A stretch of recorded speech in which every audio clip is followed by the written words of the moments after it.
对天胄，我总是心33天剑门，我玄空山数千年没有我玄空山了。来，我愿打头阵。我都是看在眼中。今日进入到玄冥诸下，只是那暮云躲在玄冥诸下，上次夺了韩允的北冥。在。当初在北冥城被击败通神境，你的计划不会是？不会。哼。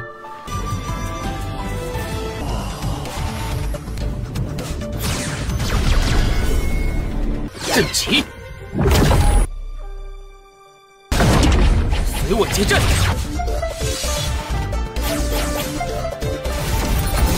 各位，玄空山救韩家园，随我。Halo semuanya, selamat datang di Ruang Sinema. Bagaimana kabar kalian semua? Semoga selalu sehat dan baik-baik saja. Sesuai jadwal, jadi pada hari ini kita akan kembali melanjutkan series Donghua Supreme God Emperor episode terbaru, yang mana ini adalah episode yang ke-435. Bagi yang baru bergabung dengan series ini, kita sudah sediakan playlistnya. Jadi kalian bisa dengan mudah mencari di mana episode awal dari series ini. Sebelum kita mulai episode terbarunya, kita akan lihat dulu apa saja yang telah terjadi pada episode sebelumnya. Tepatnya pada episode 434. Kemarin Muyun dan juga Jitian telah melakukan penyerangan besar-besaran kepada semua pasukan 4 keluarga besar yang tengah berkumpul. Tidak itu saja, pertarungan sengit juga terjadi antara Jitian menghadapi Zhu Jiwan. Dalam pertarungan itu, tentu saja menjadi pemenangnya adalah Jitian, karena dia menggunakan teknik pedang tertinggi. Setelah semua masalah ini selesai, Jitian pun membawa beberapa murid yang tersisa untuk pergi dari tempat ini dan mencari tempat yang baru karena semangat juang mereka tidak akan pernah padam.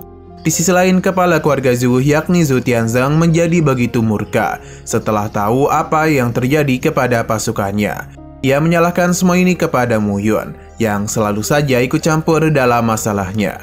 Ia yakin ini adalah waktu yang tepat untuk memaksa leluhur Gunung Xuankong untuk bertindak. Karena bagaimanapun para tetua Gunung Xuankong pasti sedang mewaspadai Muyun. Nah, sekarang kita akan melanjutkan episode terbarunya. Di sini kita dibawa ke Gunung Xuankong. Hanya saja kali ini kita tidak akan berada di istananya, sebab kita akan dibawa lebih dalam dari wilayah Gunung Xuankong, tepatnya di dalam sebuah gua tersembunyi. Terlihat kalau di sana ada para tetua dari Gunung Xuankong yang telah berkumpul. Tujuan mereka kemari adalah untuk melaporkan kalau operasi penyerangan terhadap Gunung Tianxian telah gagal total. Keluarga Xingzhu bahkan harus kehilangan seorang tetua yang begitu kuat. Tidak hanya keluarga Zhu saja, namun Xin, Lin, dan juga Jin, harta mereka semua sudah dijarah habis oleh aliansi darah. Bisa dikatakan kalau mereka semua telah ditipu oleh Muyun. Leluhur Gunung Xuankong mulai tertarik dengan sosok bernama Muyun itu. Kehebatan yang Muyun miliki memang benar-benar di luar pemikiran para tetua. Bahkan Muyun bisa mengendalikan guntur kekacauan milik keluarga Jin. Bisa dikatakan kekuatannya sungguh luar biasa. Bahkan Muyun bisa mengambil armor Beiming Han milik Han Yun dan juga memperbaikinya dengan begitu mudah dan menjadikannya sebagai senjata immortal. Semua pencapaian yang Muyun dapatkan telah membuktikan kalau ia telah mampu menyempurnakan senjata kelas immortal. Xuan Jinkong membenarkan apa yang Wu Shuang katakan. Bakat dan metode yang Muyun miliki sungguh luar biasa. Jadi mereka ini harus berhati-hati kepadanya. Leluhur Gunung Xuankong juga mengetahui hal tersebut. Lantas para tetuanya tidaklah boleh membiarkan Muyun untuk tetap hidup. Akan tetapi Muyun telah bersembunyi di formasi pembunuh abadi Xuanming. Arai yang dia bentuk ini sangatlah kuat dan sangat sulit dipatahkan. Jadi tidaklah mungkin bagi mereka untuk bisa menghancurkannya. Sang leluhur paham, jadi dirinya akan meminjamkan Po Tianshu kepada Xuan Jinkong. Ini bukanlah harta sembarangan, yang bahkan keberadaannya membuat para tetua begitu terkejut.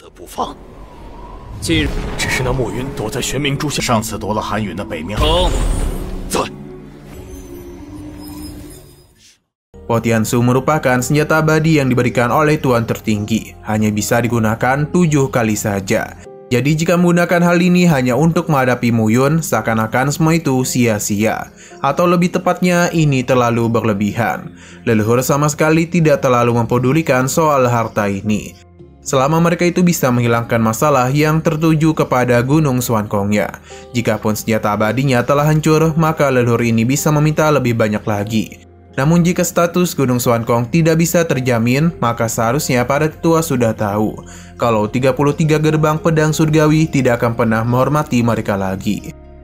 Perkataan leluhur sudah menyadarkan para tetua kalau masalah ini telah mempertaruhkan nama Gunung Xuankong. Wusuang memberitahu kalau aliansi darah memiliki beberapa sekutu yang juga bermusuhan dengan Gunung Xuankong. Jika Istana Xuantian ikut campur dalam masalah ini, maka sudah jelas kalau aliansi darah akan bertambah kuat. Leluhur mereka sama sekali tidak peduli dengan sekutu yang dimiliki oleh aliansi darah. Karena yang dia inginkan adalah menghancurkan aliansi darah, mereka diperbolehkan menghabisi para sekutunya. Sedangkan untuk Istana Kutian, mereka tidak perlu khawatir. Karena sudah tidak ada Tianjun si lautan kepahitan, maka mereka itu tidak ada apa-apanya. Bahkan leluhur ini ingat betul bagaimana mudahnya mereka mengalahkan Istana Kutian. Jadi secara alami para tetuanya juga bisa mengalahkan keturunan dari Istana Kutian itu. Para tetua paham dan akan mengikuti semua perintah leluhurnya. Setelah menyelesaikan pembicaraan ini, kelompok para tetua pun mulai pergi. Entah kenapa setiap kali dirinya berhadapan dengan leluhur, Jiuseng selalu merasakan perasaan yang tidak senang. Ia pun penasaran kultivasi tuannya sudah berada di ranah apa. Akan tetapi untuk saat ini mereka tidak perlu memikirkan hal tersebut. Karena bagaimanapun para tetua dari Gunung Xuankong akan melakukan pergerakan ke aliansi darah. Sepertinya semua orang di 3000 dunia kecil sudah lupa tentang betapa hebatnya kekuatan yang Gunung Xuankong miliki. 对天主，我总是心33天界门，我悬空山数千年没有，我悬空山了。 Selain Gunung Xuankong yang telah melakukan persiapan, Muyun yang telah tiba di aliansi darah juga tidak akan tinggal diam saja. Ia telah mengumpulkan para tetua yang dimiliki oleh aliansi darahnya. Alasan Muyun memanggil mereka semua kemari tentu tidak bukan adalah untuk memberitahu sesuatu yang sangat penting. Jika dugaan Muyun benar, saat ini Gunung Xuankong akan berusaha untuk melakukan penyerangan kepada mereka. Latar belakang yang dimiliki oleh aliansi darah tidaklah begitu besar dan tidak mungkin bisa dibandingkan dengan Gunung Xuankong. Jadi kali ini mereka akan menghindari pertarungan terlebih dahulu. Muyun meminta untuk memberitahu semua orang yang berada di luar untuk bisa kembali masuk ke Pulau Lahun. Meskipun Muyun telah menghabiskan 10 tahun bersama mereka, semua itu tidaklah masalah. Namun orang-orang ini tidak akan bisa mengalahkan Gunung Xuankong. Muyun berencana untuk memasuki formasi Xuan Lun Zuxian. Jadi ia tidak akan memperbolehkan siapapun keluar dari tempatnya. Bahkan bisnis besar yang sedang dilakukan aliansi darah juga Muyun hentikan untuk sementara waktu. Penetua Zhu dan Zhu Yohi ingin memberitahu kalau keluarga Zhu juga ikut melakukan penyerangan, maka Penetua Zhu akan memimpin pasukan besar menghadapi mereka dan menghancurkan keluarga Zhu, supaya 3000 dunia kecil bisa mengetahui kalau dirinya bukanlah bagian dari keluarga Zhu lagi. Muyun paham dan semangatnya itu, apalagi dalam 5 tahun terakhir Penetua Zhu telah berkontribusi besar dalam perkembangan aliansi darah. Jadi Muyun begitu menghormati keputusannya. Akan tetapi mereka saat ini akan menghadapi Gunung Xuankong secara langsung. Jadi sementara mereka harus bertahan dalam formasi Xuan Bin Zuxian-nya. Muyun berjanji setelah masalah ini selesai, maka ia akan menyerahkan permasalahan keluarga Zhu kepada mereka berdua. 来，我愿打头阵。我都是看在眼中。今日进入到玄冥诸，多谢盟主。 Setelah memberitahu apa yang ingin dirinya katakan, Muyun pun kembali ke dalam kediamannya. Yang sepertinya dia itu benar-benar kelelahan. Xin Mangyu yang juga berada di sana memberitahu kalau Wang Xinya telah kembali ke Sekte Wanzan. Dia akan memberitahukan permasalahan aliansi darah kepada Wang Doufu. Dia yakin Sekte Wanzan tidak akan mungkin berdiam diri saja dan akan memberikan bantuan kepada aliansi darah.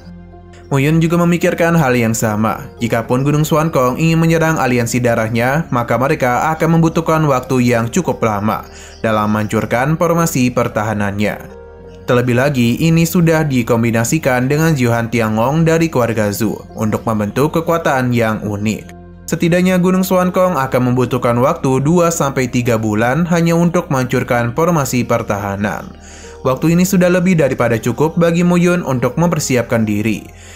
Xin Mangyu penasaran dan apa yang sedang Muyun pikirkan. Muyun berjanji akan memberikan Gunung Xuankong sebuah kejutan besar. Ini Muyun dan yang lainnya hanya tinggal menunggu waktu saja kapan Gunung Xuankong memulai serangan kepada aliansi darah. 关正宗应该不会坐视不理的。这些至少要2-3个月。 Di sini, Muyun membawa beberapa anggotanya ke sebuah tempat yang mana hari ini dia akan mengajari mereka cara untuk membuat pil.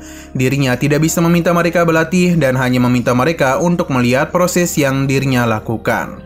Muyun harap mereka bisa mengerti apa yang akan dirinya lakukan nanti. Saat juga Muyun pun mulai melakukan sesuatu, yang mana Muyun tidak begitu mudah mengangkat semua tungku yang berada di tempat itu. Apa yang dia lakukan tentu membuat para murid lainnya menjadi begitu kagum. Bahkan yang Muyun lakukan ini sangatlah sulit untuk bisa dipercayai. Karena waktu mereka yang terbatas, jadi Muyun akan langsung menggunakan 10 tungku ini sekaligus. Jadi mereka diminta untuk melihatnya baik-baik. 10 tungku ini akan Muyun gunakan untuk menyempurnakan berbagai ramuan. Jadi masing-masing dari mereka diminta untuk mengawasi apa yang Muyun lakukan dengan begitu teliti. 开始，你们仔细看好了，时间有限，不扯一些。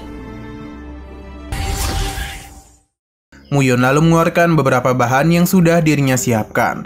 Bahkan ini mulai dirinya pisahkan dan memasukkannya ke dalam masing-masing tungku. Karena selanjutnya Muyun akan memulai pembakaran kepada bahan-bahan yang telah dirinya masukkan itu. Sekali lagi, apa yang Muyun lakukan benar-benar membuat mereka yang menyaksikannya terkagum-kagum. Meskipun terlihat sulit, tapi Muyun berhasil membuat para murid memahami apa yang dirinya lakukan saat ini.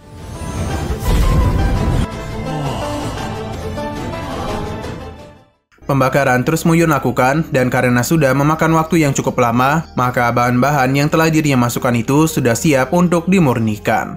Proses ini mungkin akan memerlukan waktu yang cukup lama. Jadi karena itulah Muyun langsung menggunakan sebuah formasi, yang mana itu akan membantu Muyun mempercepat proses permurniannya. Dan benar saja tidak butuh waktu lama bagi Muyun dalam menyelesaikan semua pilnya. Di antara 10 tungku yang dirinya gunakan, tidak ada satupun pil yang gagal.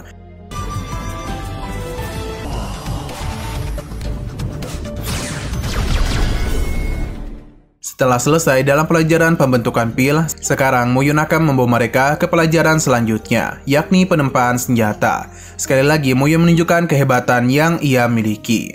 Besi-besi panas yang ada di sana dan mudah dibuat Muyun menjadi sebuah senjata.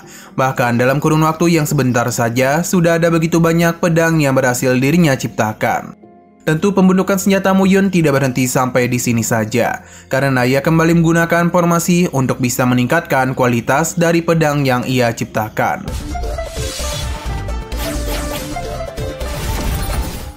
Pada akhirnya, Muyun telah menyelesaikan semua pelajarannya. Selanjutnya, Muyun akan mengumpulkan para murid dari aliansi darahnya. Ia akan mengajar mereka sebuah formasi yang akan sangat berguna dalam formasi nanti. Namun formasi ini membutuhkan kerjasama yang bagus. Jadi karena itulah Muyun akan mengajari mereka dengan hati-hati.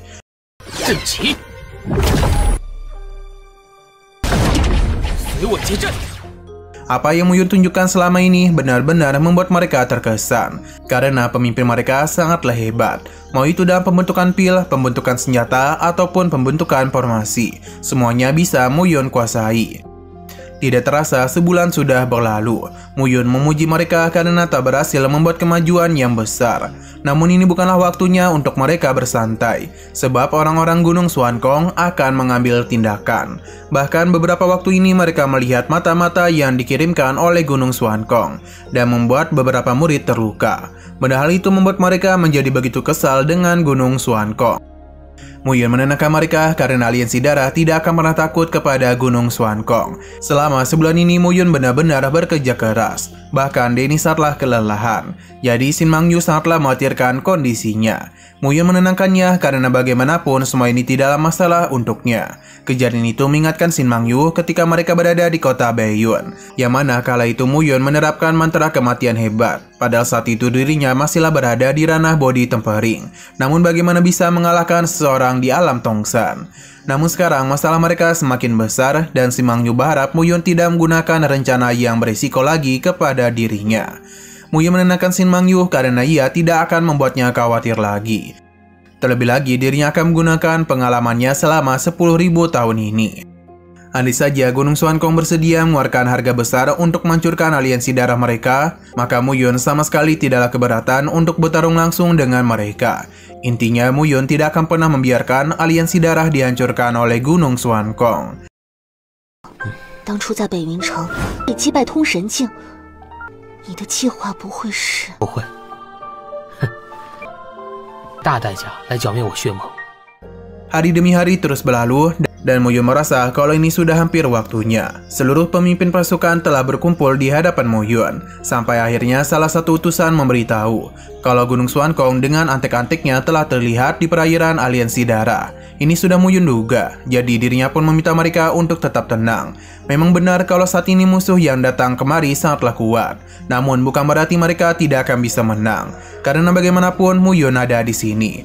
Mu Yun tidak akan pernah membiarkan mereka kehilangan rumah lagi. Apa yang Mu Yun katakan membuat para pemimpin pasukan bersemangat dan akan mempertaruhkan segalanya untuk melindungi aliansi darah. 各位，悬空山救韩家园，随我出。 Nah, sayang sekali episode pada hari ini pun harus bersambung dulu. Oke, sekian dulu pada video kali ini. Untuk video selanjutnya akan segera hadir. Jadi bagi kalian yang mengikuti series ini, langsung saja klik subscribe dan aktifkan loncengnya. Terima kasih yang sudah menonton video sampai habis. Jika kalian suka pada video ini, klik like dan share ke teman-teman kalian tentang channel ini. Dan ditunggu aja kelanjutannya. Oke, sampai jumpa di video selanjutnya.